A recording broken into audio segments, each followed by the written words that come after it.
Will Gareth Southgate change the lineup? Will he change the formation? Will he go with a back four like he's done previously, or will he revert to a back three? Have you got an inkling? I think he might stick with what he put out against Senegal. It was an impressive performance. I think I've spoken to you both before about the day I spoke to Gareth Southgate about the impact of substitutes and how certain players can get up to the speed with the game quicker than others, and others are perhaps better starters. And I think that means, although it's harsh, that Marcus Rashford will be on the bench, as will Jack Grealish, and we'll start with Bukayo Saka and Phil Foden. But equally, I might be completely wrong. As we know, you know what the build-up to a day is always like, to a game is always like. Everybody is just desperate to know what the team sheet is going to be, and we will find out an hour before kickoff. So yeah, the speculation is many hours ahead, no doubt. Yeah, indeed. I know you've been in conversation with Gareth Southgate, so let's hear what he had to say then about the formation that he might utilise against France. Yeah, well, we're always thinking, what's the best way to win the game of football, and how do we get the players on the pitch that can cause them problems, and how do we best defend against what they have? And that isn't any different for any of the matches, really. Everybody talks about Kylian Mbappe, but we know that France are more than just Kylian Mbappe. Do you feel as if this England side, and maybe it suits you leading into this game in many ways, that the attention is all on him and what he can do to England, and actually the England players are largely going under the radar a little bit? Does that suit you in some way? Well, I think we're, the last 4 games we've had to cope with being favourites, and that's part of being an England player, and maybe that dial changes for this game, but we're still, I'm sure, 20 million plus people are going to be watching us tomorrow night, and we're excited about that challenge. It's about our 11 against their 11, and who produces the moments on the night. The margins will be fine, I'm sure.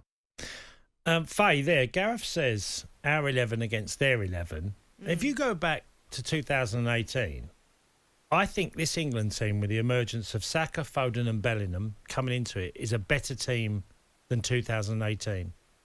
I think you're right, and I think the England players themselves have alluded to that in many ways, not to disregard their England teammates back in 2018, but it feels as if this England squad, the young players coming in alongside the experienced players who've got England to a semi-final of a World Cup, a final of a European Championship, they've had experiences now that they can then utilise on the pitch and let the youngsters go and do their thing and flourish. And you can really see it. Gareth uses the word balance a lot in our conversations, and you can really see the balance of this team now, and it's exciting. I was saying at Breakfast Club this morning, without wanting to sound like we're in some kind of little group, but you know what I mean. I was talking about the fact that these players as a whole, we're so much more optimistic about England's chances against France. Probably wouldn't have been that long ago. Would be going, that's it. We're up to the quarterfinals and we're out, which so many of us were saying leading into the tournament. I say us, I wasn't, but they didn't have the same belief.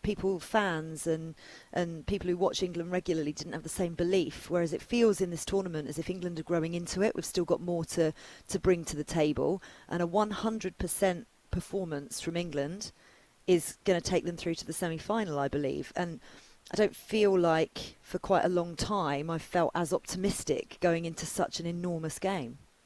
When you say 100% performance, does that mean right from the very start in terms of, do you think they need to go at France? Bear in mind, yes, in the end it was a comfortable victory over Senegal, but the start of that match wasn't as comfortable as it ended up.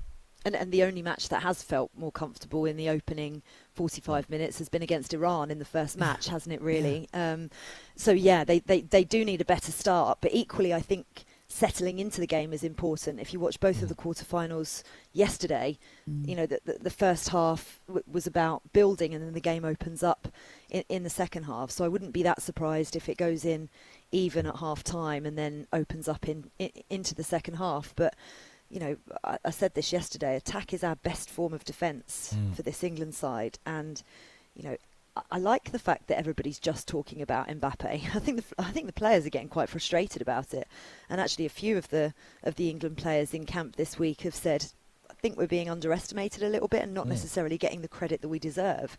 In my opinion, I don't mind that. I actually think, go under the radar, let all the focus be on others, and then show what you can do on the night. And I was at the Netherlands Argentina game last night, which was just absolutely thrilling. And I feel as if we might get something like that tonight. Yeah, well, I'm looking forward to seeing a team, and I believe England feel this way. They're actually really looking forward to playing the French. Yeah. I know exactly what you mean, Cass. It's they have a different belief in them, and they've had a psychologist with them for quite a decent amount of time now under Gareth Southgate.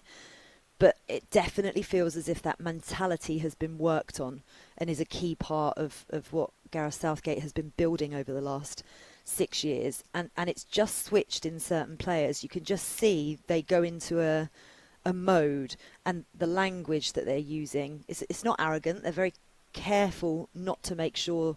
they're very careful to make sure they don't come across as arrogant. And they're always measured in their response, but every response they give is positive.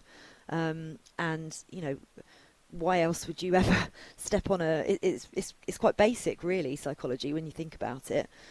You have to believe you're going to beat the opposition on the pitch. If you don't, or that mentality starts to waver, that's when problems can occur. And it's knockout football. You've got to be focused for the entire, well, as we're seeing in this tournament, 120 minutes plus.